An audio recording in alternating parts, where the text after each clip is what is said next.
welcome to the Schools Forum, the last of this year.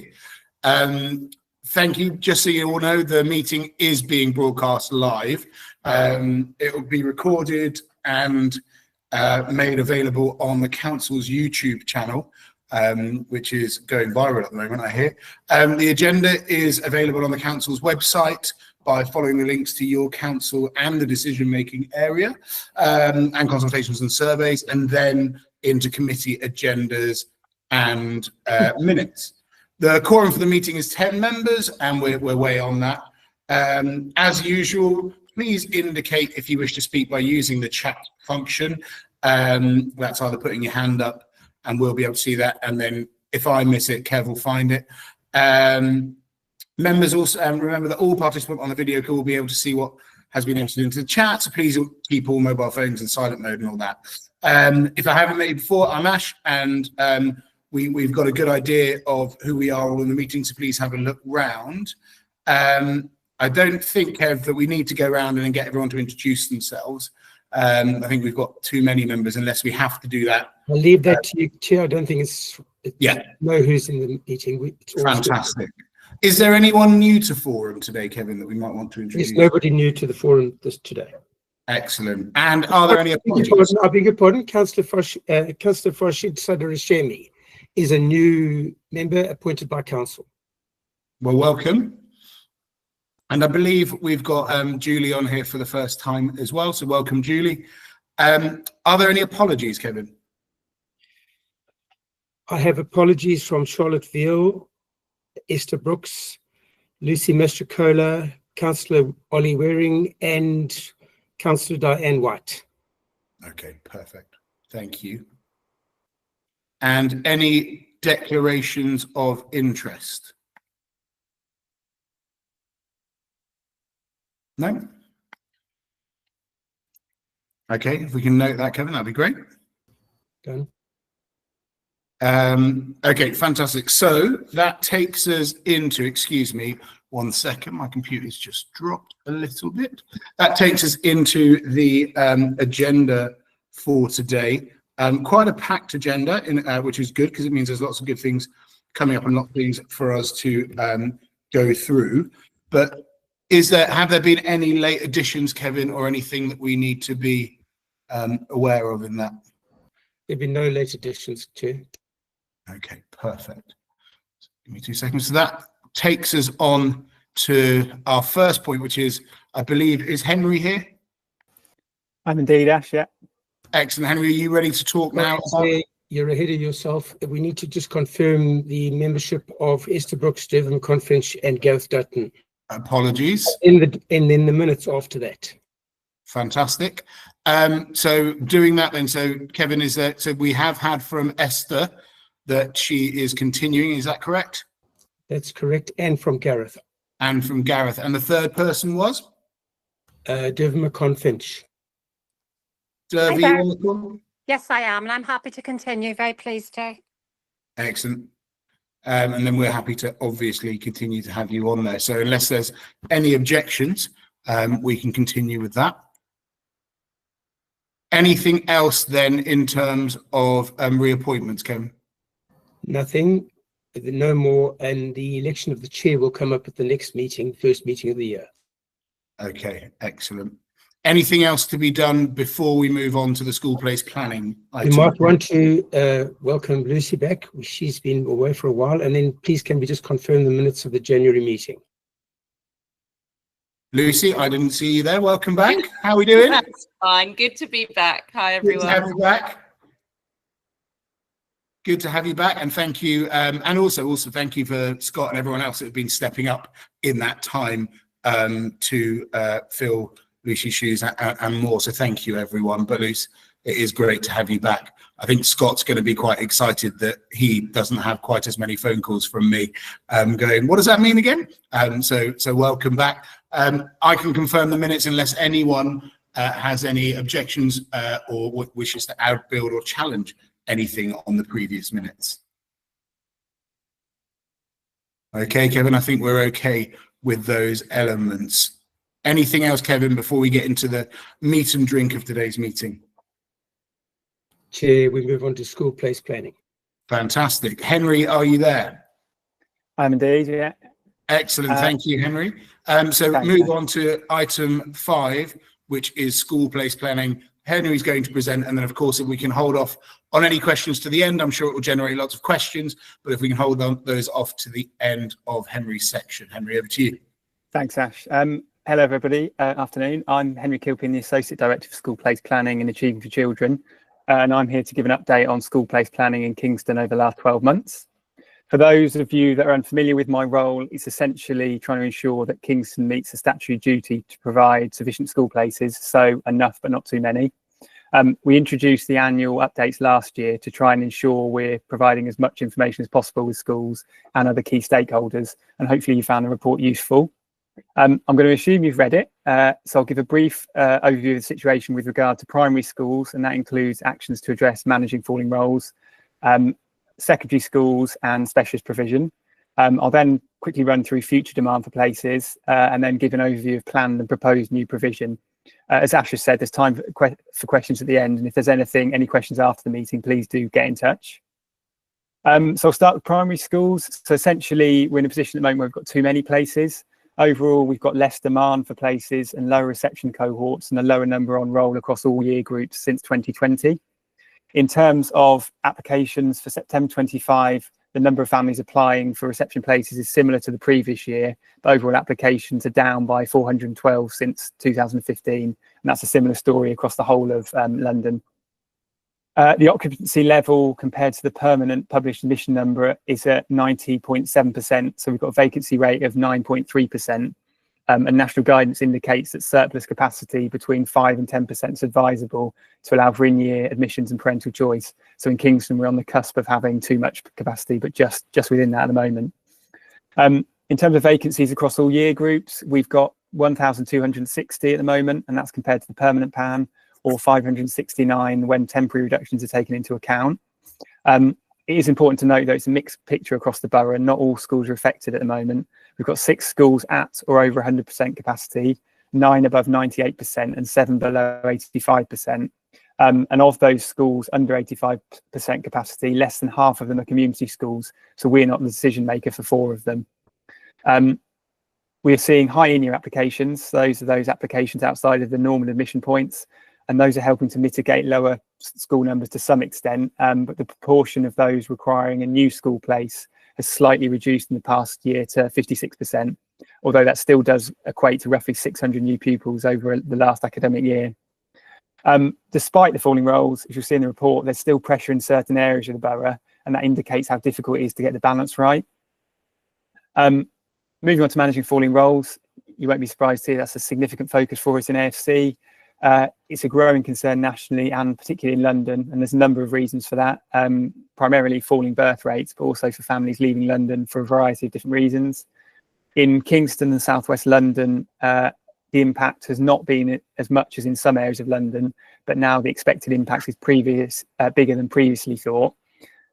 I suppose it's important to recognise that this is new ground for all of us. We've never been through reductions in primary school numbers before, so this is quite unprecedented. We're trying to learn from other local authorities who've been impacted more significantly by falling roles, and I'm in contact with neighbouring boroughs a lot of the time.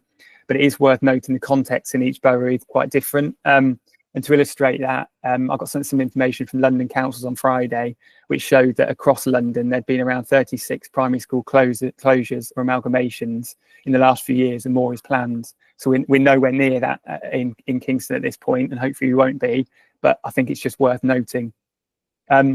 I think even though the situation isn't as bad as in other areas, it still needs to be addressed in Kingston, and to that end, we've implemented a range of different actions. I won't run through those all because they're outlined in the report, but essentially they're based on being proactive, sharing as much data and information as possible, and working as collaboratively as possible. Our approach in recent years has been to temporarily reduce forms of entry. So we took out 6 forms of entry from 5 schools in 2023, 9 forms of entry from 8 schools in 24, and 7.5 forms of entry from 8 schools in 2025. In terms of the process for doing that, we meet with schools in planning areas in autumn and then discuss what the best course of action would be in that area for the upcoming September entry. And the purpose of that is to ensure that all schools get a voice and we collectively make decisions that support everyone where possible and ensure we still can provide sufficient places. We're looking to move that earlier in the year from next year to give schools as much time to plan as possible for the next academic year.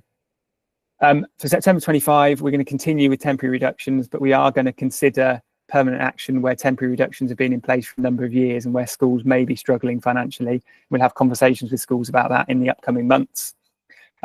Positively, at the end of the 24-25 financial year, there are no schools in Kingston with a deficit recovery plan, which is really good news. So for secondary schools, at the moment, it's the opposite of primary. We haven't got enough places overall. We've got consistently high demand for places. Applications have increased by 16.2% since 2015. Overall, the trend is up, but it is worth noting there is fluctuation in recent years in terms of application numbers. We're consistently having to overoffer to enable us to meet demand for places, and that relies on the goodwill of our schools, and a lot of our schools have stepped up, so thank you for that. Overoffering in recent years has meant we've not had unplaced children since 2023, but prior to that, we did have significant numbers of unplaced. We've seen a almost 30% increase in year 7 numbers on roll over the last 10 years. And across all year groups over the last 5 years, we've got an additional 453 pupils on roll, which is obviously significant when schools are already at capacity. Schools are collectively full. We've got a collectively over 100% occupancy rate across all year groups combined. For the current academic year, schools are full in year 7, year 8, year 9 and year 10. And we've got limited capacity in year 11. So essentially, we've only got proper vacancies in year 7. In-year admissions as at the primary level remain high and have increased by almost 150% since 2020. But as I mentioned, at primary level, a high proportion for this year have been school to school. So that's more pupils moving between schools rather than moving into the borough. So even taking that into account, though, it still equates to around 342 new pupils at schools over the last year. We're also still seeing high numbers of pupils considered at the Fair Access panel. So we've already had 60 for this academic year, which places, again, extra pressure on schools who are already struggling with capacity, particularly as some of those pupils may have more complex needs. Then moving on to specialist provision. So we've seen a huge growth in in-borough specialist places since 2011. We've seen a 111% increase, and we work closely with 2 main providers in the borough. So that's Orchard Hill College Academy Trust and Ambitious About Autism. It's worth noting we don't have any community special schools. As a result of the growth in places, the proportion of in-borough children on roll in our special schools has increased over the last 5 years, and that's in line with our ambition in the Send Futures plan to educate more of our children with SEND locally. We've also established 19 specialist resource provisions in our mainstream schools, and that enable pupils with SEND to access the mainstream curriculum with specialist intervention. CHIK, our AD for SEND, is just coming to the end of a review of SRPs, and the aim of that is to ensure greater consistency in terms of the complexity of the needs of the pupils supported and the funding. And to help with that, CHIK and his team are going to be introducing a tiered banding system, and I believe CHIK has spoken to all relevant schools about this. For that review going forward, there'd be a number of options. There could be new SRPs, there could be redesignation of existing SRPs. We could look to increase the number of pupils supported in those SRPs, or we could look to phase them out if they no longer meet need. CHIK and his service are going to lead on the implementation of those changes over the next 12 to 18 months.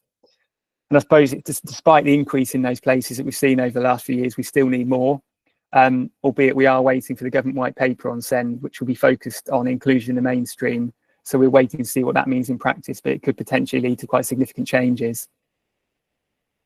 Moving on to future demand for places. So as you know, we regularly undertake forecasting to help us try and understand what we may need in terms of school places in the future.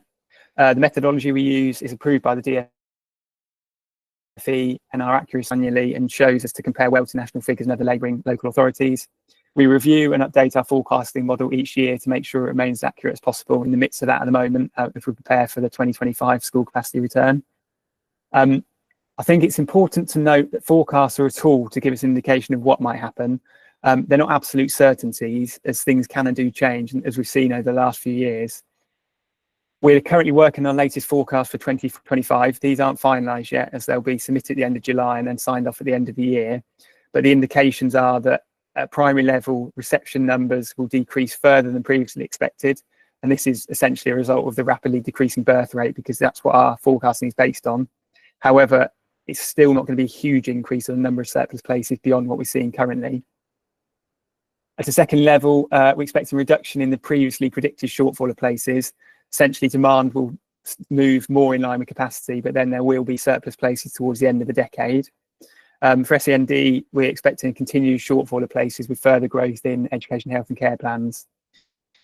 One element of forecasting is trying to calculate pupil yield, and that's essentially those children and young people in new developments who require a new school place.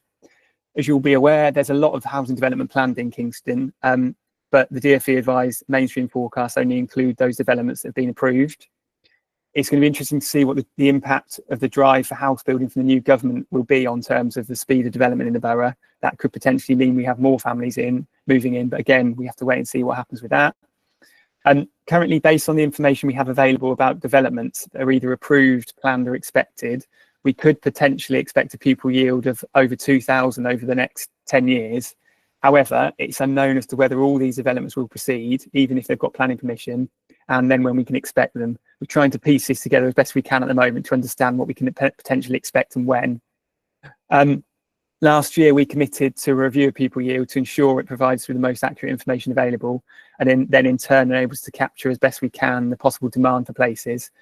That's coming to an end. We're coming to an end of that at the moment, but essentially involved us comparing available methodologies, of which there are a few, liaising with colleagues from the planning service to ensure we've got the most up-to-date information about developments. And what we found so far is that our previous pupil yields, which are set out in our school place planning strategy, are largely in line with pupil yields using any of the methodologies.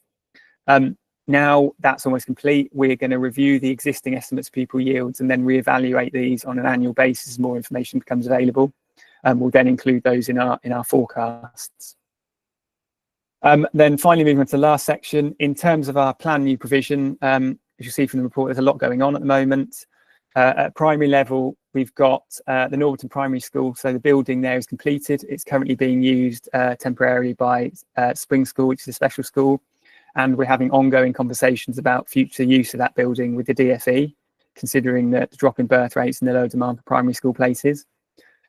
Surbiton Primary School, which is at the site of the King Charles Centre, or the former site of the King Charles Centre, is being considered as part of the national review of the 44 proposed free schools that aren't yet under construction.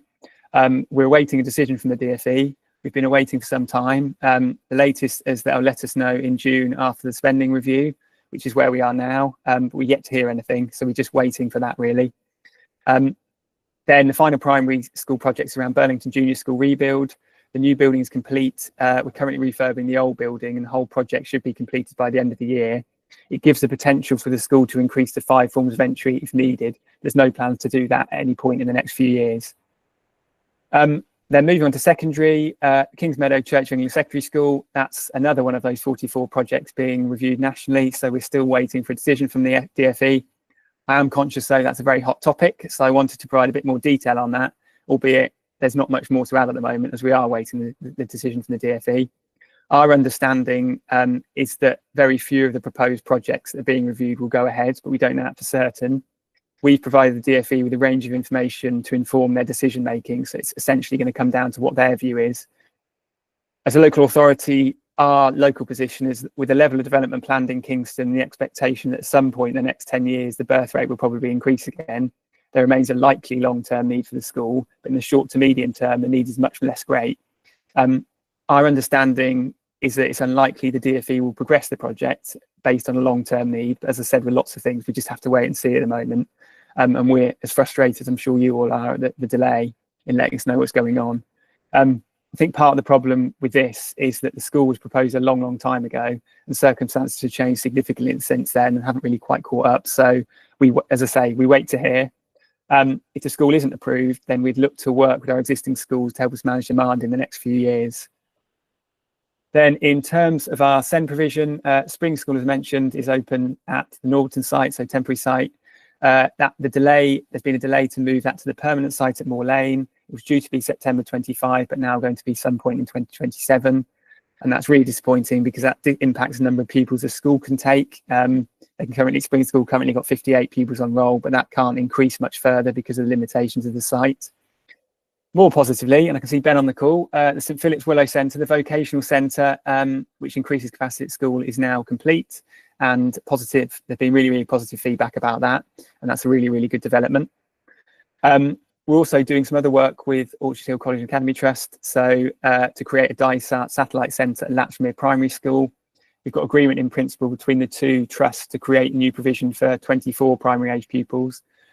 Significant change request has been approved by the DfE and the funding for the required capital works have been agreed by the council. So the work should commence during the summer for a September 25 opening. We're looking at a new purpose-built SRP at the Kingston Academy.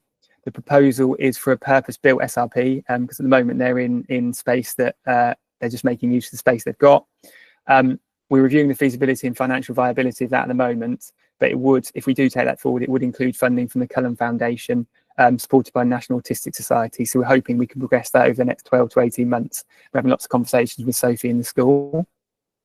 And then the post-16 SEND campus. So the Kingston Education Capital Board made the decision not to proceed with a proposed relocation of Orchard Hill College to the Moor Lane Centre, which would have created a shared space with AFC services. That was following a detailed financial modelling. We've now recommenced a site search based on the original concept of a campus for the college and then some sixth form space for the 3 special schools. So we'll be hoping to progress with that over the next year or so. So in summary, hopefully you found that useful. I am aware there is a lot of information in there to digest, but hopefully it gives an overview of the current situation, what we're expecting in the future. I suppose the key message is at the moment it's quite difficult for lots of us. Some of the primaries who are battling low numbers due to circumstances outside of their control. The secondaries who are at capacity in managing those high in-year admissions, often from pupils who've got more complex needs, but also with the knowledge that lower primary school numbers will move through at some point in the not too distant future. We've got that high and increasing demand for SEND places, but awareness that the government are moving towards inclusion in the mainstream and trying to understand what that will look like. And I suppose for local authority, we're trying to manage all the above with the restrictions provided by a fragmented education system, whereby we are not the decision maker in relation to all things school place planning. And I suppose key to that is continuing to work collaboratively, sharing information and intelligence when we get it, and learn from best practice as best we can. Thank you for listening. Hope you found that useful. And as I said at the beginning, any questions? Thank you very much, Henry. Any questions from anyone, please? You'll be pleased to know, Henry, I have several. I expected no less, Ash. Carol's first up. Just quickly, really, I don't even know if you can answer this. In relation to too many primary places and too few SEN places, what's our position with regards to the site at King Charles Centre and thinking about that as a suitable location for a special school? It's a good question.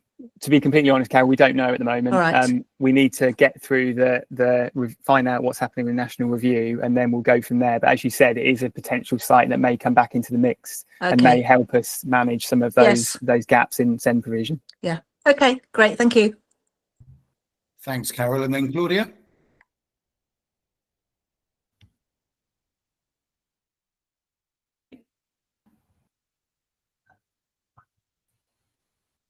Yeah, okay. I was wondering if you've seen an impact in the number of school places or in your admissions since VAT on private school places has come into force. No, not really. We've been asked that quite a lot over the last year or so. We haven't really seen much of an impact yet, but it will be. We are monitoring it for the moment, and if there is going to be an impact, I suspect it might be the next year or so, as families probably decide, rather than taking their children out of independent schools, perhaps deciding not to consider them in the first place. But at the moment, no. And that's a similar picture across London. So when we spoke to colleagues in London networks, they've not really seen much of an impact as yet. Okay, thank you. Any other questions for Henry?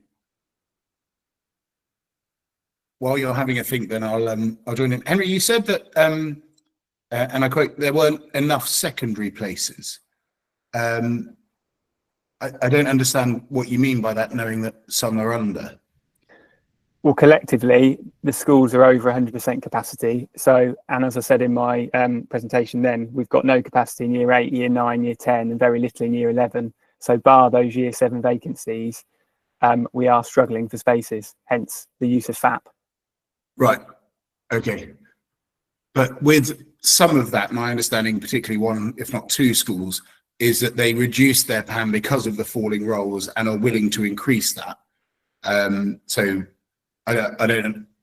Are we saying what their offered pan was, or versus what it was before the numbers went down? Based on the permanent pan, we are, as I said, collectively over 100% capacity. Right. And the only significant vacancies are in year 7 at this point, only in a few schools. Yeah, but we're in a position where that's going to continue for a little bit, aren't we? Potentially, but I suppose we wait to see, because there is the because Kingston schools are very popular without borough families. If I suppose there is a potential impact that if parents know there are potentially some more vacancies in some of our schools, we may attract more out of borough families. But yeah, we wait to see. At the moment, our position is we're collectively over pan. Okay, but not in. So of course that's correct in the upper years, but a trend starts somewhere, right? So we're saying not in this year 7. We have vacancies in this year 7. What about next year's year 7 from the applications that we currently have? Are we looking again that won't be there? Because then that's 2/5 of our King's History and 4 offer, isn't it?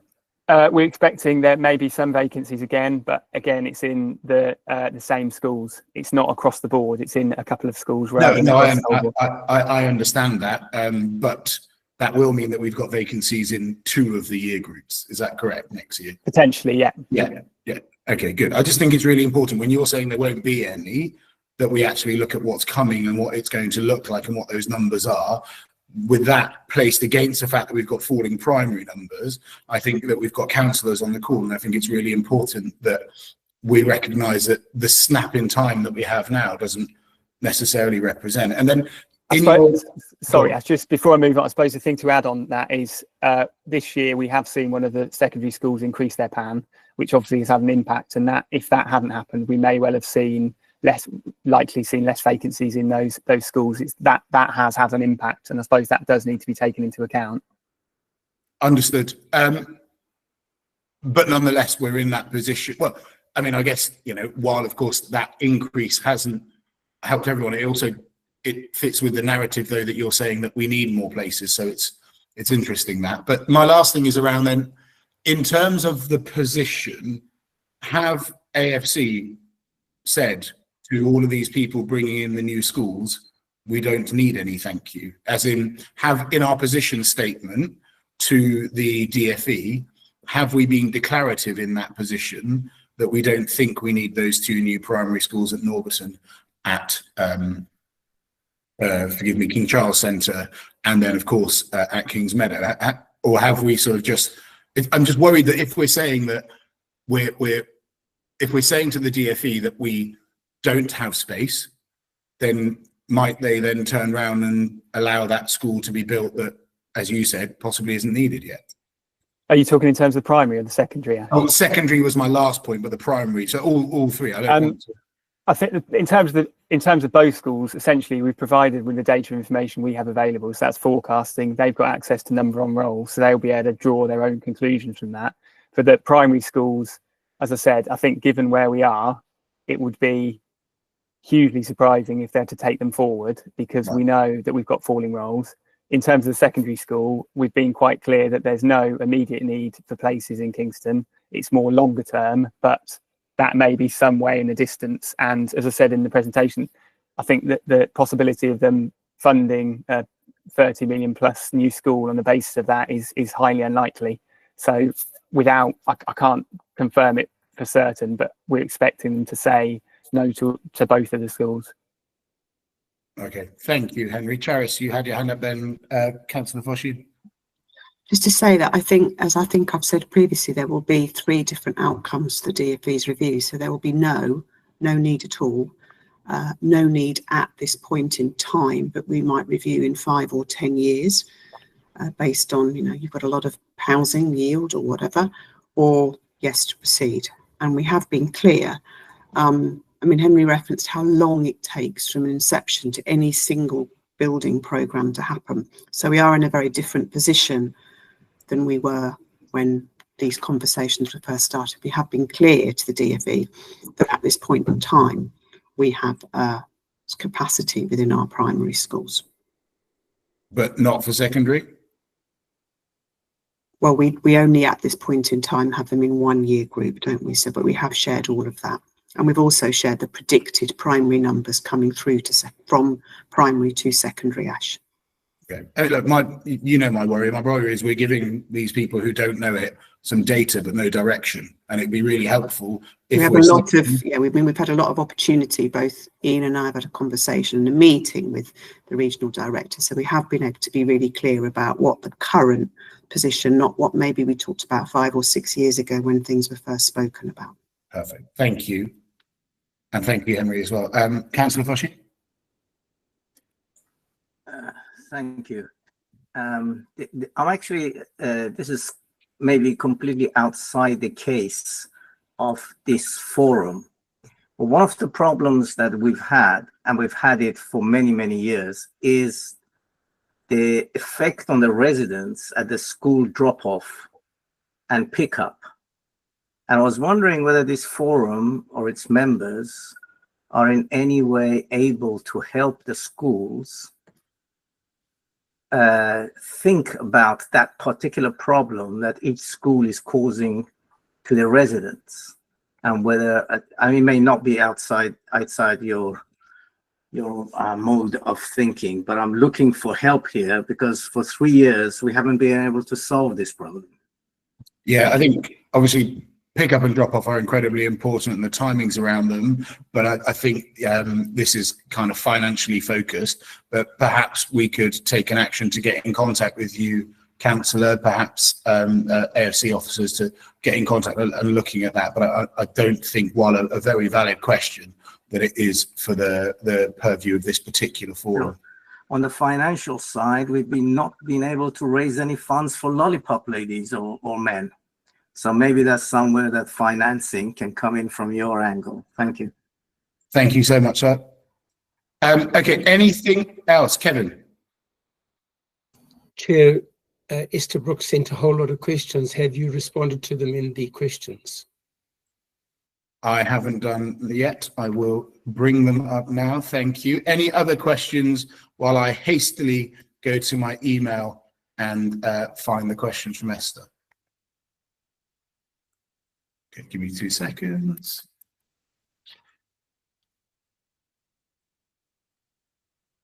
So in terms of place planning from Esther, how has the additional capacity been considered for repurposing SEND provision in order to fill the gaps in that? And what steps have the local authority taken in that, Henry and Charis? So again, we note the spare capacity in the falling roles. How much has the area increased capacity in 14 to 24? How has the additional capacity been considered for repurposing SEND in order to fill the SEND gap moving forward, and what steps have been taken? Quite a few there, so you may well want to answer some of it now, and then Kevin perhaps provide the questions to officers so that they can respond in detail. I don't know if anyone wanted to respond.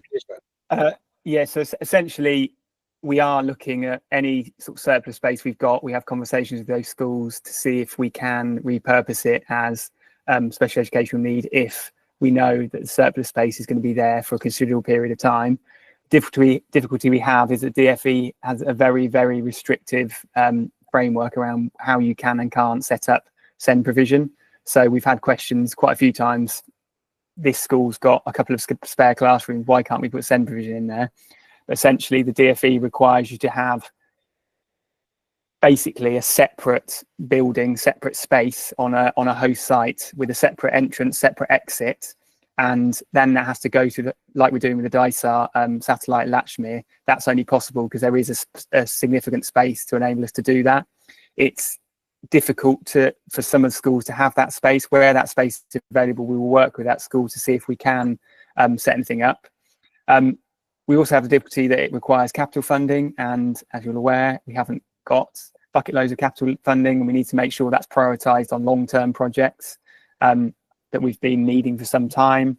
And I suppose the other limitation we have is that we're reliant on our special school trust to support us to set up SEND provision SEND provision, and they're all both of them are sort of stretched to capacity at the moment, so we haven't really got many options other than that other than going into a free school competition, which I don't think any of us want to do at this point in time because of the length of time it can take and the level of complexity. So yeah, in summary, it is something we're looking at, but there are quite significant restrictions on what we can and can't do. Thanks, Henry. I know, Charis, your hand. But let's not forget the good news, which is one of our primary schools, Latchmere, who has had a falling role and has surplus capacity, is supporting with a part of their school for DISART pupils from September. So up to 30 pupils there. So that has been a really positive development under all the caveats that Henry's talked about that we had to provide with the DFE. So there is an example where we've done that really well. That's cracking news. Thank you. And Henry, I'll send you that question, just so you can respond. And if you send that to Esther as well, that'd be useful. Esther's second question on this area is in line with what we were saying in terms of risk assessment and capacity in secondary, but I think we've covered that off, but I still want to make sure it's noted that Esther knows that that was raised. So on the school place planning element, given that we're a quarter of the way through the meeting and nowhere near a quarter of the way through the agenda, are there any other questions specifically to school place planning and Henry's presentation? Okay, Henry, as always, thank you. I know you get the challenging job, but you know your city has been very happy recently with Bath winning the Premiership final. Exactly. So speak to roundabouts, buddy. Okay, thank you, everyone. Moving now on to our next agenda item. Charis, Lucy, Megan, is there anything else on that I need to do before we go to finance action? Sorry to stop you. Can I record that we noted the report? Yeah. Thank you. No votes needed, just noting that. So this is the finance outturn agenda item 6 on the agenda. You'll find the report in the late material. I believe Scott is going to present on this. Is that correct, Scott? Yeah, that's correct, Ash. Fantastic. And then at the end of this, there's going to be a sort of a vote of sorts, which we'll go through. But for now, if we can just hear from Scott on this, please. Brilliant. Hopefully everyone can see my screen. For those that can't, it's on page B1 of the information that was sent round, and it's item 6. So we're talking about the 24-25 finance outturn position. So Ash has sort of already alluded to, there's 2 elements within this report that we need to discuss here. The number 1 is we need to note the final DSG allocation for the 24-25 financial year, and number 2, we need Schools Forum to approve the DSG outturn position for the 2024-25 financial year and the carry forward as part of the cumulative ring fence DSG fund. So I'll run through those figures now with you. So the first table that I'd like to draw you to is 3.1. The total DSG allocation for 2024-25 was 189.187 million. 91.348 million was recouped by the DFE due to academy recruitment, which left the local authority with a budget of 97.839 million. This is the last time I'll be able to say this in the near future anyway. There was an additional amount of money for the safety valve funding of 1.590 million in 2024-25, as well as an additional amount of money from the council for 2.4 million. So I'm just going to draw you to the final outturn position now, which is in paragraph 4.1. The in-year overspend on the DSG was 7.538 million. 7.939 million of that is within the high needs block. The overall carry forward position is 8.266 million. That's the cumulative deficit position on the DSG. That's 7.538 million, which was the in-year overspend, plus the carry forward from 2023-24, which was 4.718 million, minus the safety valve of 1.590 and the council funding of 2.4 million. So you'll see this number later on in the agenda. This 8.266 million is the carry forward figure. The difference to the safety valve that was submitted and approved back in 2020, we're 6 million over the safety valve amount of money that was approved in 2020. The main reason for that is that the income that was told to us by the DFE that we were to assume back in 2020 was an 8% uplift on the high needs block base. Ultimately, it was about 3%. It was less than 3% last year with the decrease in population. So that's where the gap has widened over this period of time. There was one other item that I'd wanted to just draw everyone's attention to. This is in Appendix A, which involves the maintained school balances, and you should be able to see that on the screen now, albeit it's probably quite small. The overall drop in maintained school balances, this does not include academies or free schools, was 1.203 million. So this is the revenue reserves that schools have seen. 2 of those schools academised in year. So when we take their balance out, it was 681,000 drop compared to the previous year, which is a 10% reduction. 18 schools reduced their school balances and 9 increased in that time period. So as we sort of discussed in the school place planning meeting, the general trend is a decrease in revenue surpluses in maintained school balances. The average in 2023-24, just for a bit of context, was of £234,000 average in each school. It's now down to 207,000 in Kingston schools. So to summarise,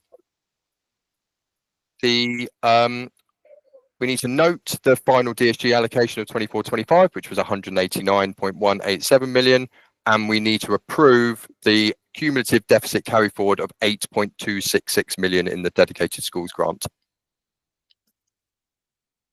Thanks, Scott. Any questions before we do that? Can't see any, unless I'm missing them. No. So, Scott, just a quick question from me so everyone's aware, because people are new. What's the position with safety valve nationally and politically, you know, in a 10-second answer, whatever, just so everyone notes where we are with that? Yep, so safety valve was approved in 2020 for 5 financial years. That ended in 2024-25. The financial benefit of that ended in 2024-25. The total amount we received was £30 million through the safety valve programme, plus additional amounts of money through the council funding as well that was part of that safety valve funding. So from 25-26, there is no longer a safety valve in place for a financial benefit. However, we are continuing to do reports to the DfE on a quarterly basis where we can voice our opinions. That is for 2025-26 only. Thank you. And Henry mentioned at the beginning of the call that there was no school on a budget deficit recovery plan. That might be now. Is that the case moving forward? Please don't name, but... So at the end of 2024-25, there was no school that ended in a deficit position. However, there are currently 2 schools that are experiencing difficulty setting a budget for 2025-26. Okay, I just think that's important, again, for the minutes there, that we're clear that we are in that struggling financial position that is linked to numbers on roll, and that we're collective on that. Okay, awesome. Any other questions before we vote on something that, even if we vote against it, would get turned over straight away anyway? Just important to note that. So, okay, so basically, you know, is there anyone that doesn't want to accept and doesn't want to go for those? If not, I'll take that as unanimous. Fantastic, Kevin. Then we can take that as unanimous. And I know I was saying flippantly, but essentially we do vote for it. It's good that it's noted, but we have to do that. So thank you very much, Scott. You know, you went through that really, really quickly, but I guess it wasn't very quick getting all that information together and doing all the hard work that goes behind it. So thank you. It's, you know, while we do come, you know, with chalices ready, it really is appreciated the amount of work that's done. So can we state that finally the forum notes the final DSG allocation and the outturn for the 24-25 financial year. Okay, onward. Number 7, finance update 2026 budget planning timetable, which you'll find in Appendix C. The next report is the 24-25 finance update and the 2026-27 budget planning timetable, item 7 on the agenda. And Scott, again. Yeah, still me, I'm afraid. So yeah, 25-26 finance update and 26-27 budget plan timetable. 3 things we need from forum on this one, all of which are to note. The first one is notes the latest DSG allocation for 25-26. Notes the projected DSG allocation for 25-26, outturn position, sorry, for 25-26. That outturn position is based on period 2, so end of May. Notes the proposed budget setting timetable for 26-27 and approves the consultation with schools in advance of September forum meeting regarding central DSG budgets. And I'll run through all of those items now. So the first one is in paragraph 3.2. The DSG allocation for 2025-26 is 207.720 million. The academy recruitment estimate is 100.226 million, which leaves the local authority with a DSG of 107.494 million. So as I just made, again, the point here in paragraph 3.3, unlike in previous years, the two additional sources of funding outside of the DSG allocation, namely the safety valve funding and the additional council funding, are no longer relevant for 2025-26. So if we move on to the projection. So here's our £207.720 million budget. We're projecting to have a in-year overspend of 9.995 million. 10.305 million is within the high needs block, and that includes a 1.5 million future demand within the high needs block. And the future demand is not for young people moving between placements, it's for new education, health and care plans within the 2025-26 financial year. We've already seen an increase of 57 education, health and care plans in Kingston from the 31st of March 2025 until the 1st of June 2025. That's an increase from 1985 to 2042. Here's our 8.266 million carry forward that we just talked about in the 24-25 outturn report. So when added to the projection of 9.995 million, we're looking at a cumulative deficit of 18.261 million. Now, I just want to pause here really quickly and just read something that's been released recently from the government. So there was something called a statutory override, which was due to end at the end of this financial year. That meant that 18.261 million would have gone back into Kingston Council's accounts. At the moment, it sits separately from Kingston Council's accounts.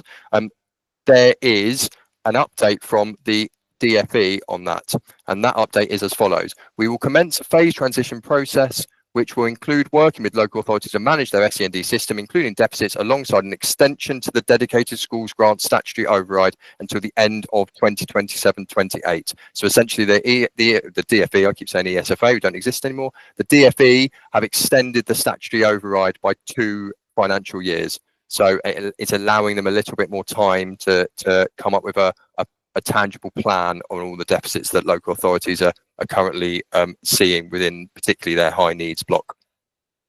So that is the numbers that I wanted to talk about. The last thing we need to just talk about is all the way down in on this budget planning timetable in paragraph 5.1. It's very similar to last year.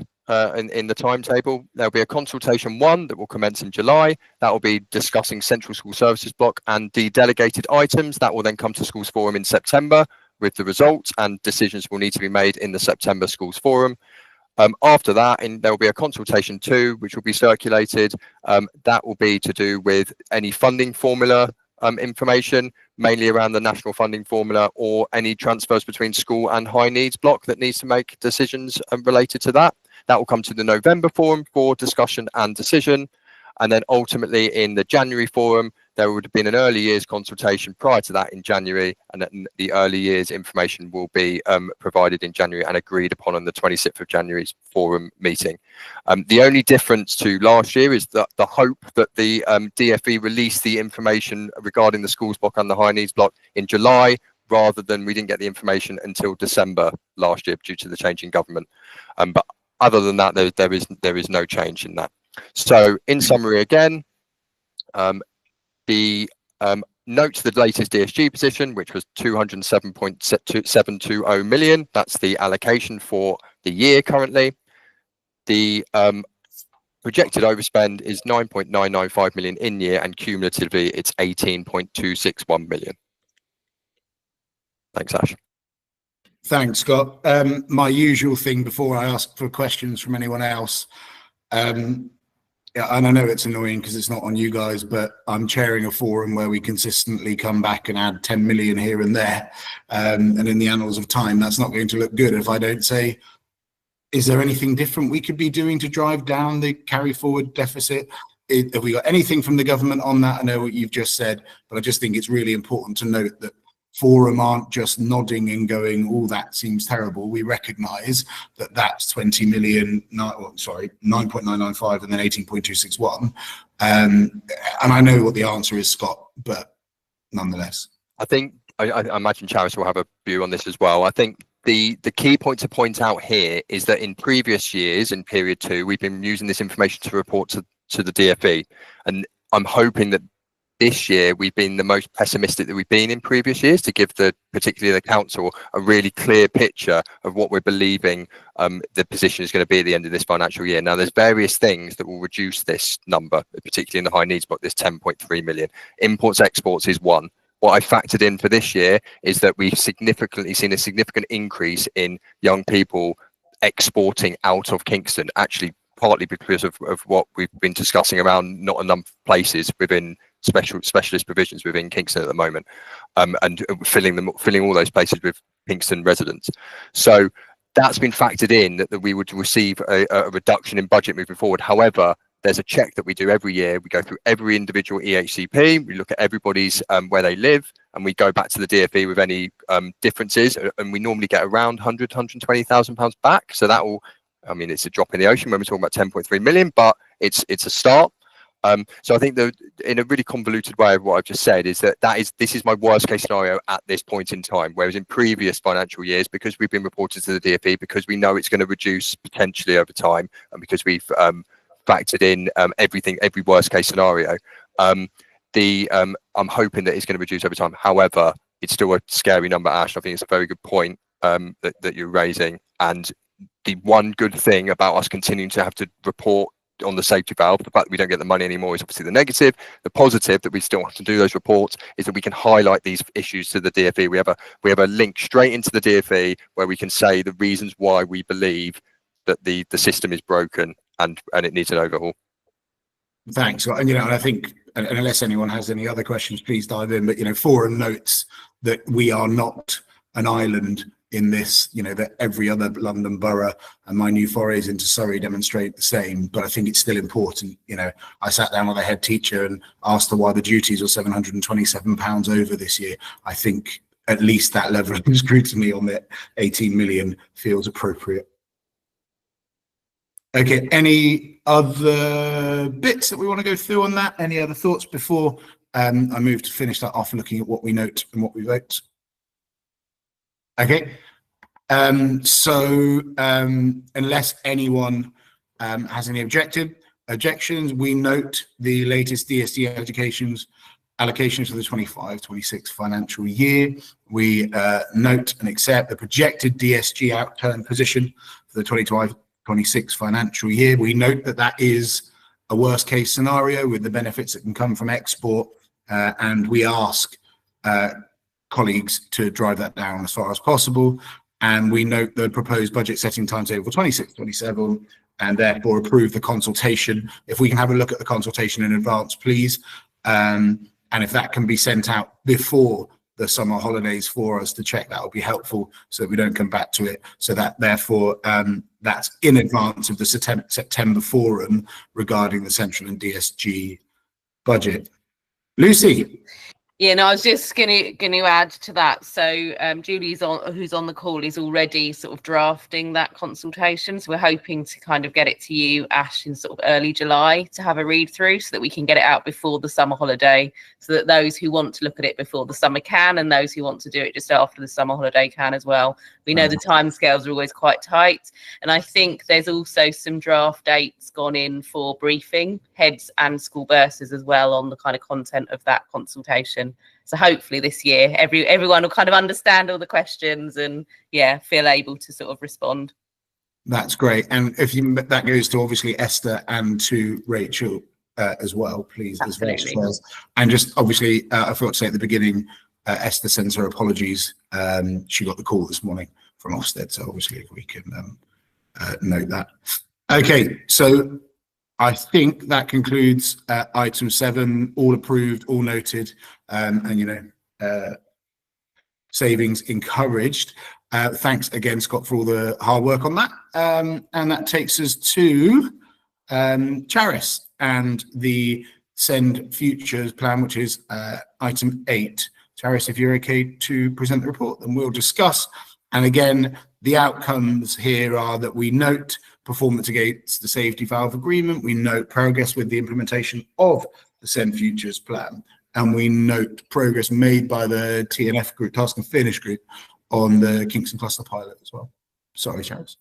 No, that's all right. Thank you very much, Ash. I mean, it flows really from what Scott was saying. So I actually think Scott's covered the update on the safety valve really already, unless anyone wants to ask anything further. But we all know that the Send Futures plan is part of, I suppose, our safety valve reporting and the assurance of the DfE that we are doing what we can to transform the local system as well. But as Scott also said, we now have over 2,000 EHC plans across Kingston, which is the highest it's ever been, and we've now overtaken Richmond, which has more pupils as well. So we consider the system across Kingston is tricky with high needs as well. So I'm going to start with some things that are going well, and within that I will include the Custer pilot, which is moving on, but I know Sophie's on this call and she's probably able to chip in and talk about some of the things that happened with that pilot moving forward as well.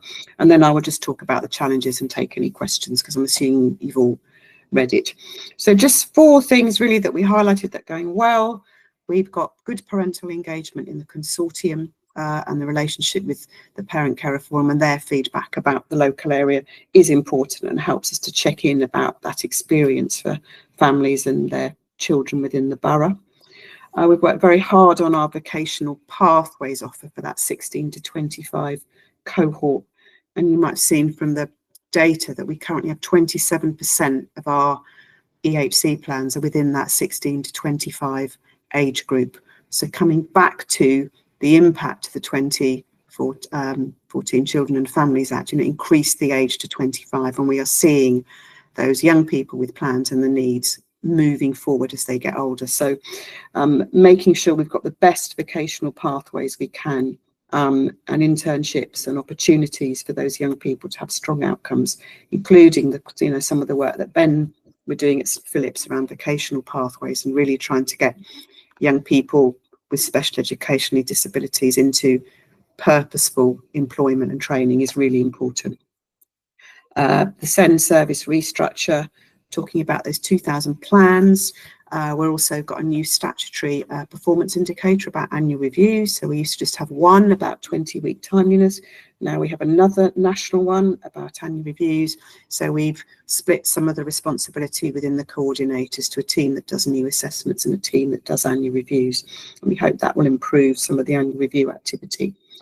And the 4th one is that we have taken forward and we are starting our cluster pilot. And in the crazy world of things being really difficult and £10 million overspend, looking at something that is different and transformational is important. So we've appointed Tina Harvey, who has great experience within the Send system, to lead the pilot. And we've taken forward 7 schools and the work has just begun. So Sophie, do you want to add any more about that? Because you've been very involved in that too.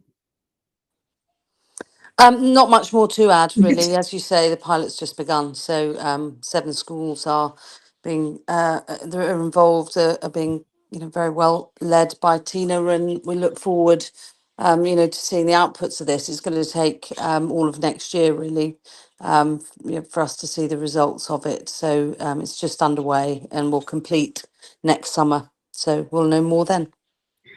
Thanks, Sophie. And on Thursday, I'm going to meet, there are 8 other, I think it's 8 other local areas. I'm going to Croydon to meet other local authorities, Southampton, Sutton, Hounslow, I think, who are doing something similar to actually look at learning across the system. And for those of you that were interested and were listening to some of the kind of calls for evidence and activity going on nationally about the Send White Paper, Peter Gray, who's led some of this early intervention activity, was actually there talking about the potential impact of local areas working better on early intervention and the impact that could have. So we will see, and we've got a couple of schools actually who are involved in the pilot. Ian is one of them, and also Lucy, so we can hear from them as we move forward as well. So that's taking place. And just in terms of challenges, we've covered some of them, so I'll be quick.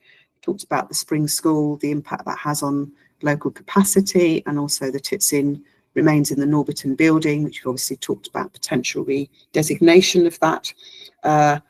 EHC needs assessments continue to increase, another 17% increase this year from last year. extremely high numbers. And another interesting one is very significant inflationary increase in the post-16 group from independent providers, and that's gone up by 15% as well. So some of these things that are very difficult to influence are those. And also school budget pressures. You will know about staffing costs and the view that, a lot of schools are having restructures, and some of the things that they are unable to support is proactive early intervention activity and things that aren't statutory and probably make the most difference. My final thing to flag is the significant challenges across the integrated care board at the moment from health partners, who are also a very significant contributor to the SEND landscape and the provision, particularly for young people with more complex needs, but around therapies. And they are facing huge reduction in their funding across this year. So they're also restructuring again, and that the removal of some of those posts and activity will impact on some of the SEND services as well. So that's another challenge that we are beginning to see the impact of in terms of things that previously have been supported by health, perhaps more of a challenge around that. Scotstoun safety valve, I think that's probably my overview. Happy to take any questions, Ash. Thank you very much, Charis. Any questions from anyone on item 8, the SEND Futures plan, specifically safety valve, the plan, and indeed the Kingston cluster pilot? I don't know if this is the right time, but this relates to the banding. Is it appropriate to ask about that at the moment with this item? Do you mean you can, Carol? Do you mean the banding of EHC plans? Yes, that's correct. Yes, yeah, you can ask Carol. Yeah, is that okay? It's just that I just wanted to know how far ahead you've got on that. Have you had an agreement with the schools that they can work with you on that? Yes. So so we're moving to that. Well, Scott's my guru as well on this, all things. Okay. But we are moving from the 1st of September to using a banding model for all new HC plans, and then there will be a transition of moving the current ones over a year. Scott, am I right?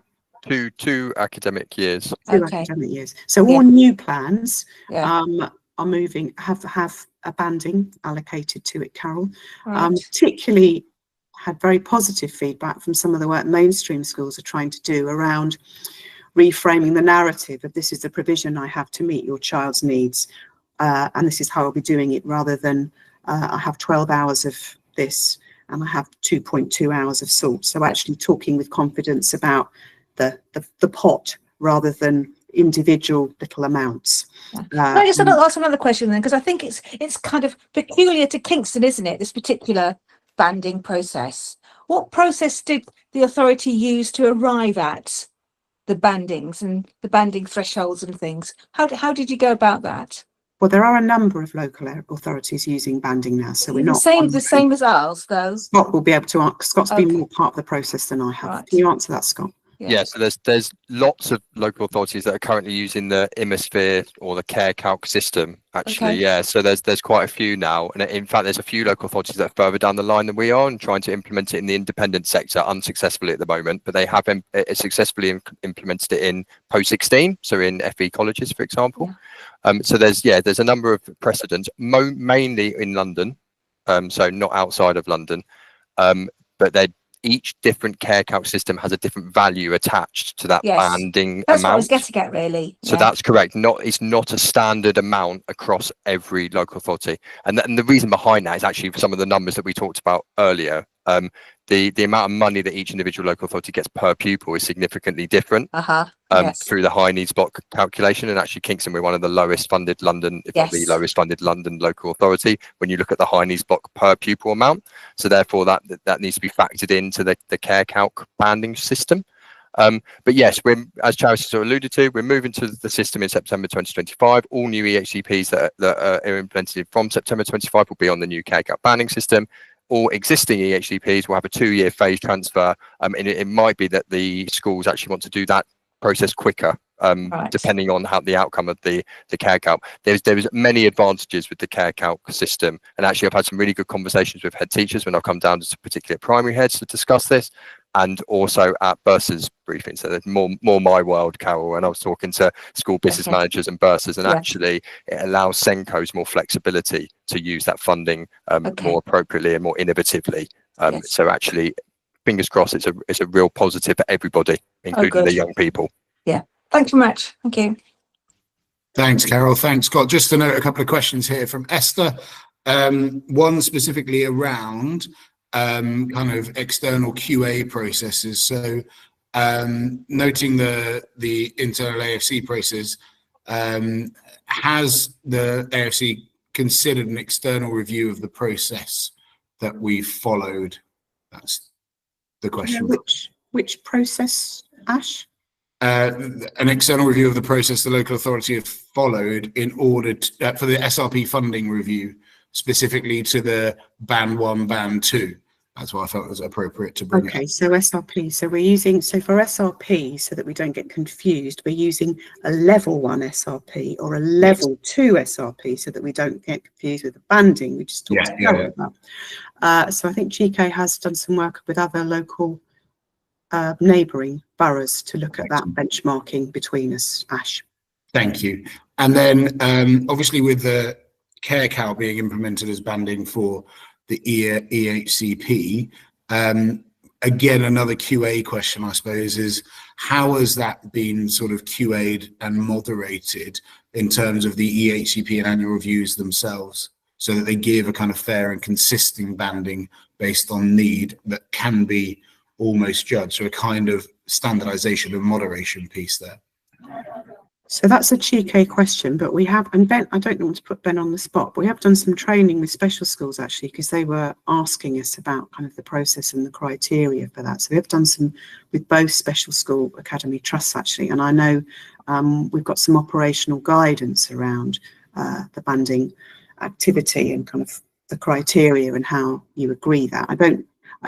I think that's probably a question to put for Chike to answer in more detail. It doesn't come to Schools Forum, or it could come through the high needs subgroup. I'll send those questions out. I think that's probably more a high needs subgroup. I don't know. He's been leading that, and I think he would probably want to answer that in proper detail. Perfect. Thank you, Charis. Any other questions on the Send Futures plan before we move on to the high needs subgroup that Charis just mentioned? No? Okay, so we note, unless anyone has any objections, I'll be interested to see why. We note the performance against the safety valve agreement. We note the progress with the implementation of the Send Futures plan. Alongside that, we thank everyone for their hard work in doing that. And we note the progress being made by the Task and Finish group and the Kingston pilot, and the appointment of the person that you were just talking about, who, you know, from what I've Googled previously, seems eminently well qualified to be doing that. So it seems like it's working well. So all noted, all agreed. Okay, thank you, everyone. Moving on to item 9, that is the high needs subgroup and the terms of reference. And oh yeah, it's me reporting, because you definitely want me being your lead on the most high need. So I am just reading the statement here that Esther has prepared. Esther can't be in the meeting today because she is doing the awesome work that she does inspecting for Ofsted nationally. So I'm just going to go through and summarize the year for high needs. So for those of us new, a bit of context, then where we are, and then what next. So the high needs subgroup was established in response to a peer review related to the safety valve. Obviously, with the safety valve not being there, that causes change. In the October 24 meeting, it was discussed whether it'd be helpful to maintain the level of discussion because of the overall funding concerns related to SEND when the safety valve was removed. At this stage, Scott and the team felt it could be helpful. However, we need to remain clear of the remit and responsibility. The group has no actual decision-making powers. It provides feedback to the Schools Forum. As such, democratic services are not in attendance at high needs meetings.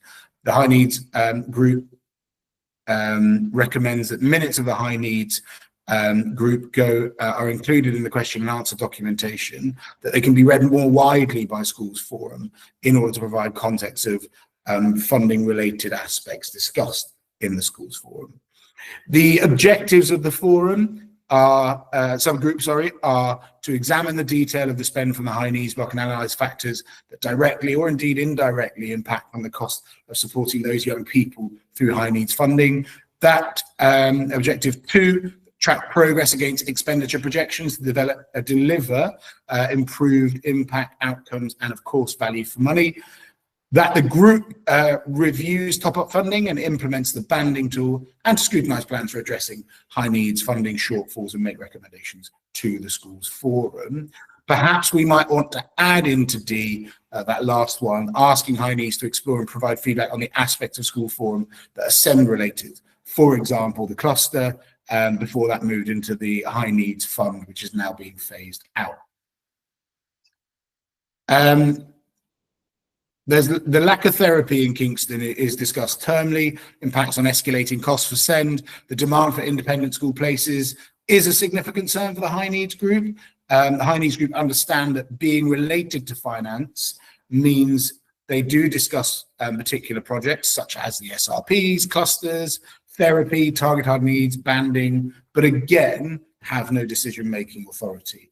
Aspect relating to high needs budgets are AFC related decisions, and consultation happens directly with head teachers and their teams outside of the high needs forum. The minutes from the last meeting in May of the high needs specify that where the responsibility for the working groups lies, which remains a working responsibility of AFC. The group trusts that head teachers are being liaised with directly about such matters, and if anyone isn't, please do let Esther and the team at the high needs group know. This next bit is going to ask that schools forum note the following from the high needs group. So please, I'm sure you were paying lots of attention to me before, but definitely please now. So these are the things that they asked to note. The cluster, that this was funded as noted and agreed in the forum this year and will be implemented in 25-26 via Tina Harvey. We've already done that. If the cluster is to continue beyond 25-26, schools forum may wish to consider the high needs group considering models of funding related to this.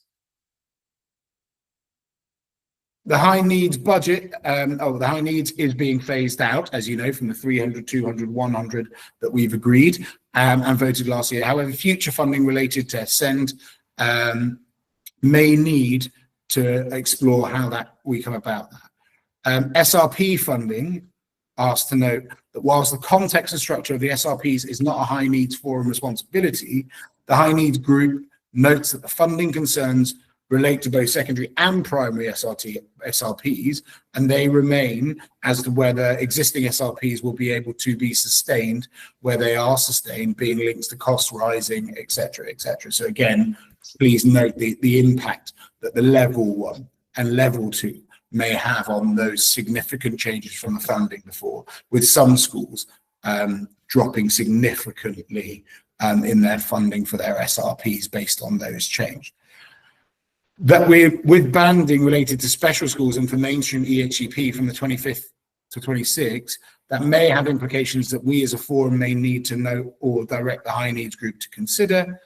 EHCP funding has been more broadly raised in the last meeting because funding received, including notional, doesn't begin to cover the cost. And then finally, reports from AFC shared in May note the serious nature of the high need. So essentially, forum, we're noting what the chair has said. Kevin, if we could have added to the minutes, because obviously my dulcet tones may not cover things in the way that people want, but there's some real important information here. So I think as a group, we will in a moment choose to note that. Before I do that, I don't know. Oh, brilliant. Perfect timing, Sophie. Sophie's got a hand up and I was going to ask for your help anyway, Sophie. So do you want to go?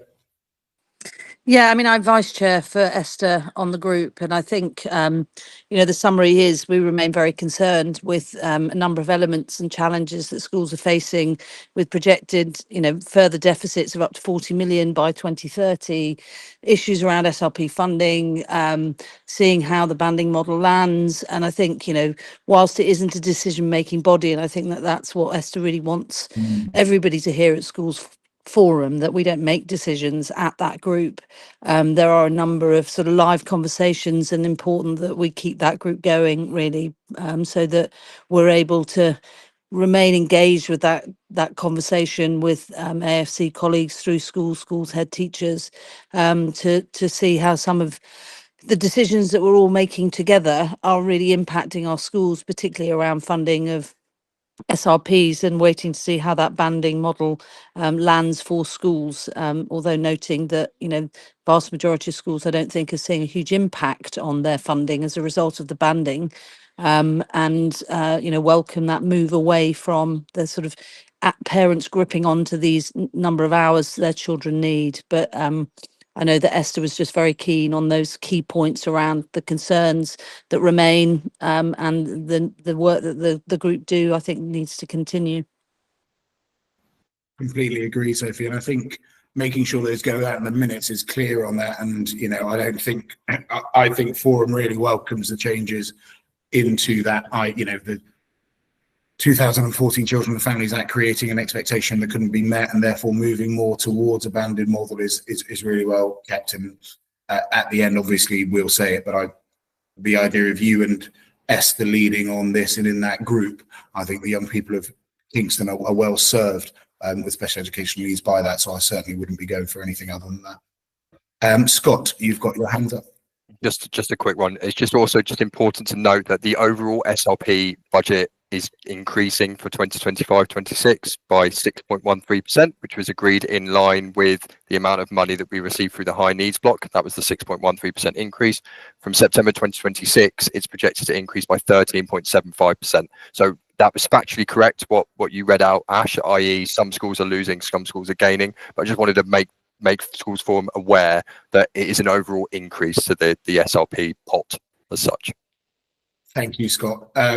I'll be very honest with you, that bit wasn't what I read out. That was just me doing my usual moan about that particular change. But joking aside, you are right, that funding has gone up. And actually, as much as, some of the secondaries, whatever, are losing out, totally see the value in some areas of where that's gone. And I think that'll be a work in progress, but having the high needs subgroup working alongside AFC with support, oversight, however you frame it, from Schools Forum, feels like we're getting the right checks and balances in place for that change. And I think, going back to Esther's other point on the other element, just knowing that we've got the quality assurance processes in place to make sure that we're not just doing it. So I look forward to Chike's response on that as well.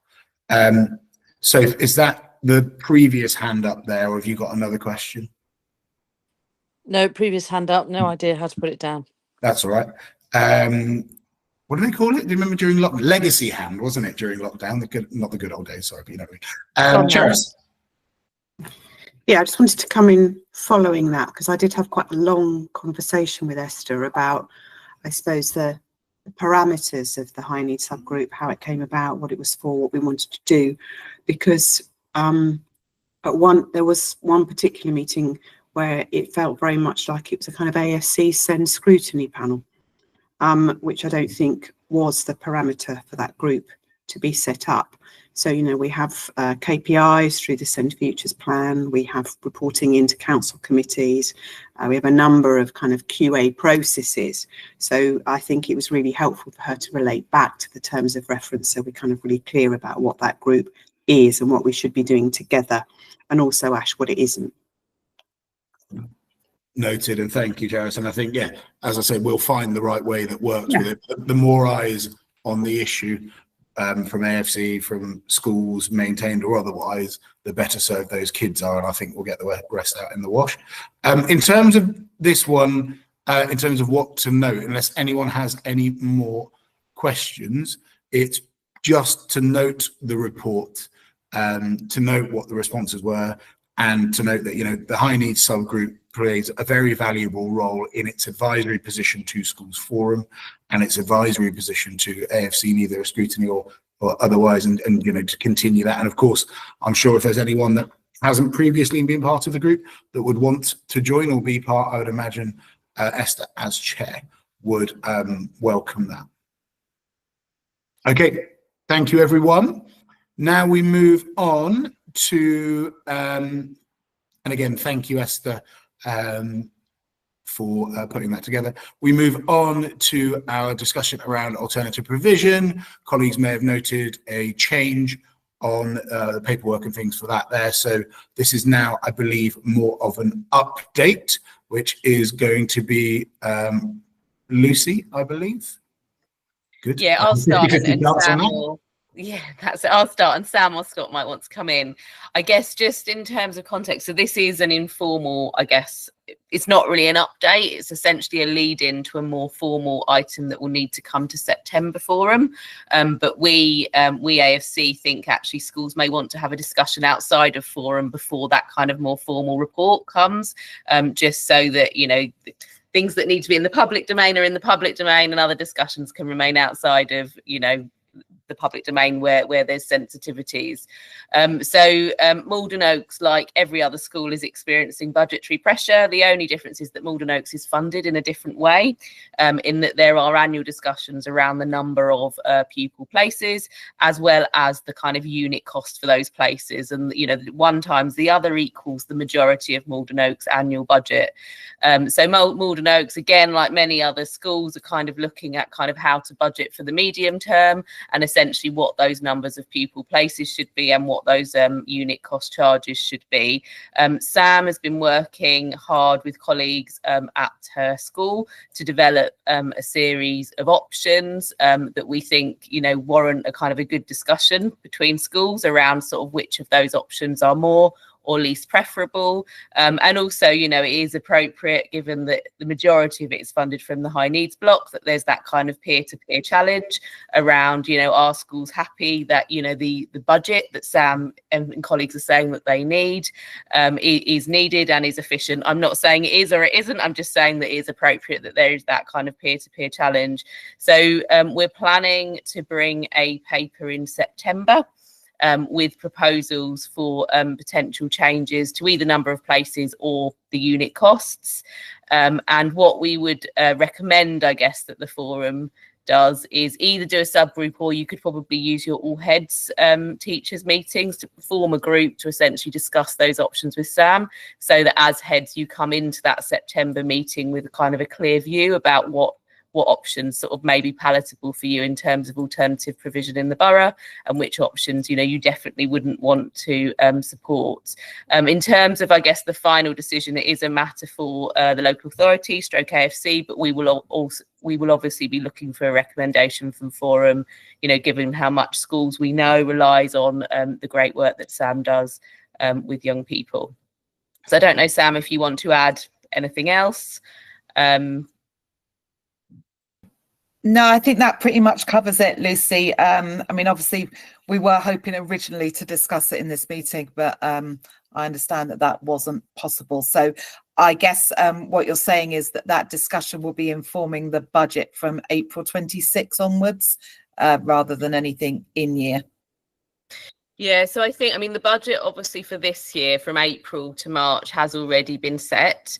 There are some small flexibilities around, you know, how we could change that, but any significant changes would need to be from April 26. We're kind of limited in terms of decisions around things like block transfers, etc., have already been made, and you can't make those mid-year.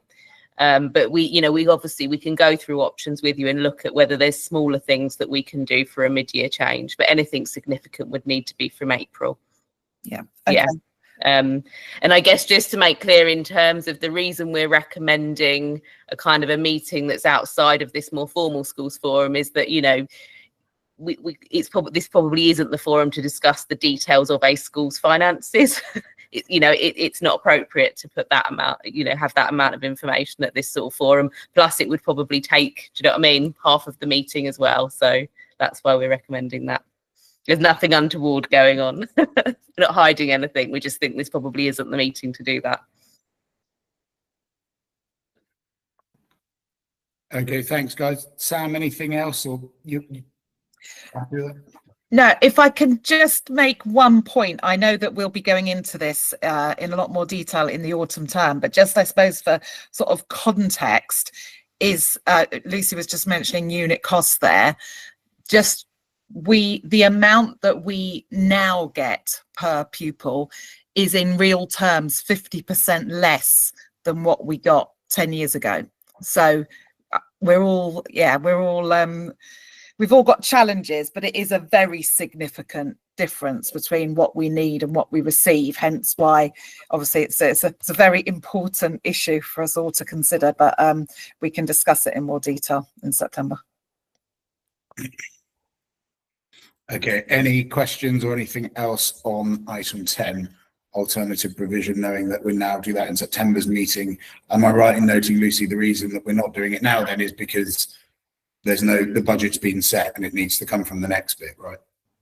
Yeah, I mean, also, I do think schools in whatever forum need to have a kind of proper sort of lengthy discussion about it, so that you're assured about the money that is needed, you know, and kind of what options are preferable in advance of schools forum. So I'll leave that to heads in terms of the right kind of meeting to do that in. You may want to do it at secondary heads or tag it on to secondary heads. You may want to create, you know what I mean, a smaller group if you think some heads to represent the whole group. I don't want to leave this in the minutes of today. I just want to make sure that we're supporting Sam by so will you guys email David Smith and that chair that and get it going and encourage soon as possible, or is that I'm happy to do that? I just want to make sure that we're doing all we can to support Sam and the team. Yeah, I'm happy to contact David, and I mean, to be honest, I was gonna leave heads to have this conversation without AFC, but we're happy to support in whatever way. I think just making sure it happens in the next, you know, saying that it could happen this side or that you know.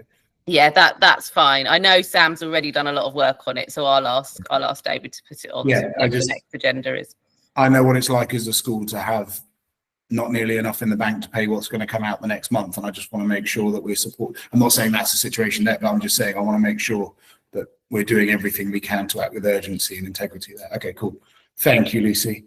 Thanks, Sam. Thanks, Ash. Thank you. Okay. Option 11. Sorry, you can't pick. You've got them all. So item 11 is the scheme for financing schools. Scott Charis, in my notes, I've forgotten who's presenting. Here you go, Nash. Yeah, you've had a bit of a break from me, but we're that's good. I'll tell you what, the last 20 minutes has been lovely. The next report is on the 25-26 scheme for financing schools. A note, colleagues, for people like myself, this is for maintained schools only. So Ian, Rach, Lucy, Sally, Gareth, Lorraine, Claudia, Carol, Sam, and Esther. If I've missed anyone, please let me know. But it's please don't think that I knew all of that. I got really good detailed notes from Kevin, by the way, and thank you, Kevin. But this matter is specifically for maintained schools, and after the matter, we're then just going to be asking those maintained schools to approve the update to the scheme for financing schools. But Scott, go for it. Brilliant. Thanks, Ash. This will be a quick one for me. Every year, the DfE release the updated scheme for financing schools. Every year, there's very small changes to that scheme, and we need to approve those changes. And as Ash already alluded to, it's maintained schools only that the scheme for financing schools applies to. So the only change for this year is in section 8.3.21, which relates to the cost of an undisputed invoice for energy where a school has entered into agreement with the Secretary of State for the supply of energy and failed to pay such an invoice. It's regulation 23 of the regulations. The entire scheme for financing schools is in page F2 all the way down to the bottom. I'm sure all schools in maintained schools have read this scheme for financing schools in the past. So, as I said, the only change is in 8.3.21. And it's directed by the DfE, this change, not from each individual local authority. So as Ash has already alluded to, we need maintained schools only to approve the update to the scheme for financing schools in 2025-26. Unless people want to go to a vote, is there any colleague representing a maintained school on the forum today that would not want to agree the update for the financing schools 25-26? Okay, unanimous. Unless I didn't miss anything, then I don't think so. Okay. Sorry. Union duties 26-27. So I had initially thought this would be where we're making the vote on this, but that's not correct, is it, Scott? No, so we need to do the consultation as part of the consultation 1, and then we'll make a vote in September regarding union duties. Yeah, this was a carry forward from a January request from the unions, and we just moved it to the June because we couldn't discuss it in January. Sophie? Yeah, I'm just a little confused because this seems to be dragging on and on and on and on. And we seem to have made a decision a long time ago on this one. And do we have to do this annually? Can we not have a position? We do have to do it annually. Oh, well, I guess we'll just have to enjoy it annually then. Thanks. So I raised similar questions in my pre-meet, but we did promise that we would talk about it. So Scott, would you just talk us through what happens next, please? Not least because my detailed notes have coffee on them. So we need to, as I said, include in consultation 1, there'll be questions regarding the union duties. I think anyone who wishes to put forward what those questions might want to be can contact me, and we can include that in the consultation. Otherwise, it will be, as Sophie's alluded to, very similar to the previous year. That will inform the decision. Those responses we will bring to September Schools Forum, and then that will inform the decision for Kingston moving forward on whether to de-delegate for union duties for 2026-27. I was asked a question around what Richmond currently do, and so that's all public knowledge. Richmond last financial year, it was £40,000 that they de-delegated, and the vote was 52% in favour, so it was closer than the other de-delegated items, but still in favour in Richmond. There was various questions around what that money is used for. That is sort of not for me to say necessarily. It's not part of the local authority decision making process. Essentially, it goes and is held in a pot by a school that's within Kingston. Used to be an academy school way back when, in about 2015 was the last time we de-delegated for unions in Kingston. So again, as Sophie's alluded to, it was a while ago that this decision was made, but it has to be decided every year that we don't de-delegate, or we do de-delegate on these items. A couple of questions from me, unless anyone else has any, please do raise your hand. What's the role of academies versus maintained schools in this? So alongside, obviously, not conflict. Academies can hold the pot of money, but when it comes to de-delegation, we can only de-delegate from maintained schools. Academies and free schools are not included. So there are other options other than de-delegation that could be looked at, and they will be included in the consultation. So a service level agreement is one of those options. So there could be a service level agreement between those schools that are willing. It doesn't necessarily need to be a schools forum universal decision. Yes, I agree. Yeah, it could be it could be completely outside of a forum decision, essentially, because the forum's decision making process is only around de-delegation in this item. And then and again, forgive me, just want to clarify, is this all unions or just the NEU at this point? So as far as I understand it, it's only the NEU at this point who's asking, who's actually brought this to the table. That would need to be discussions with Schools Forum and through the consultation process, and with head teachers, I would imagine, in head teachers conferences and meetings themselves, because it could potentially open the gates for other unions to do something similar. So I think it needs to be very clear, if de-delegation was approved, what that de-delegation is for. I think that's now we're underneath the coffee and I've got my notes again. I think that's definitely a key part of something that would come through in that consultation. So Lucy, would that consultation sit in the same consultation as the usual pre-September one? Yeah, we can just include it as a separate section. Perfect. I'll go to Ian and then Sophie, if that isn't a legacy hand. Ian, good to see you. Hi.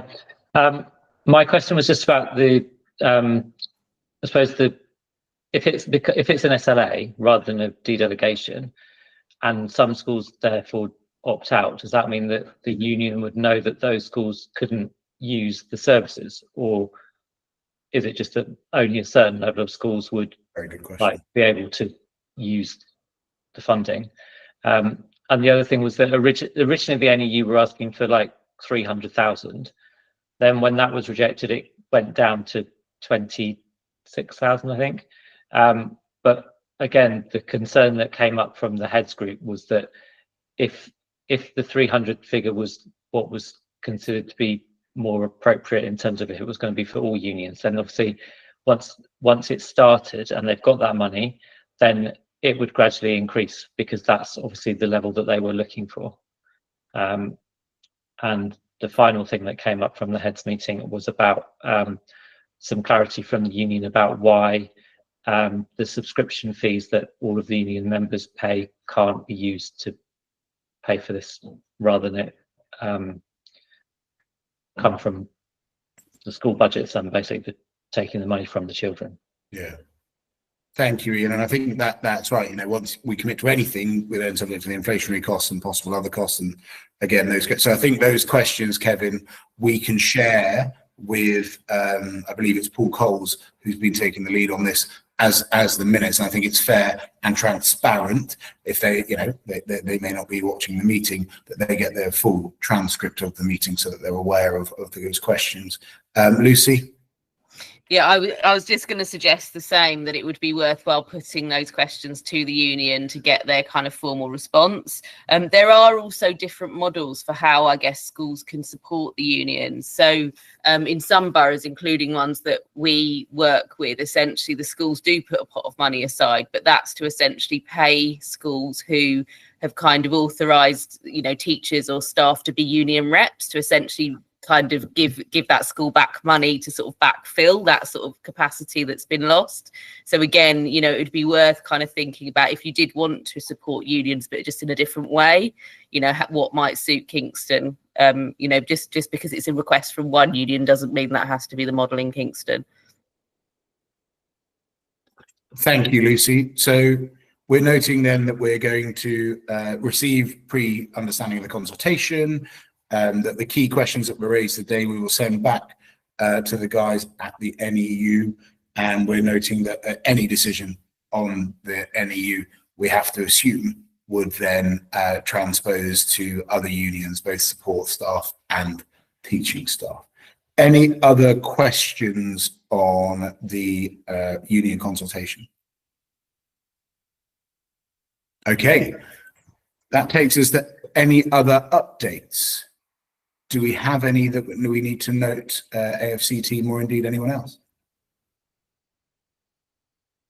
Okay, excellent. So, Kevin, is there anything I've missed before we go on to when the next meeting is? No, awesome. So everyone, as we agreed, thank you. I hope. So firstly, actually, if everyone could just email me if you don't think this new format has worked. So if you remember, we did the poll, and we did that, you know, trying to not be working till 9 o'clock at night, although I'm sure all you're doing is flipping the way you're working some days and then doing this meeting and then working late, but gives the choice. So if there's anyone that's got any thoughts around that, but we agreed to one in-person meeting and then the rest all being there. I personally would like to thank everyone for their contributions, pre-reading, the work that goes into this academic year. I know we, you know, work with AFC, and then we do scrutinise and quality assure, but I do think the relationship that we have with our council and with our local authority is special compared to many, and so thank you everyone for maintaining that. It's nearly the summer, but our next, well, it feels like the summer, hence why I'm wearing my machine washable suits, because I sweat into them too much, which is good news and something I'm sure you all wanted to hear. Our next meeting will be held on Monday, the 22nd of September. That will be at the Guildhall, and we will start at 4 p.m. So again, thank you everyone. I hope the wind down to the summer is exciting. I hope exams have gone well and the SATs results come in and they're great, and I hope to see you all at various celebrations and various things. Have a lovely evening, and thank you again. Thanks, Ash. Thanks, everyone. Bye. Thank you. Thank you, Ash. Thank you, guys. Kev, thanks, mate. That was great, those notes beforehand. I'd opened up the wrong file before, so thank you so much for that, Kev. I really appreciate it, mate. See you soon. Bye. It's great to see you, Luce. Nice to be back. How's the little one? Yeah, she's good. She's good. She'll be 9 months soon. So yeah, growing fast. Amazing. That's it. Her teeth are just coming Oh, through. sorry, Kevin. Kevin, stop public streaming as I'm going, oh, I love everyone.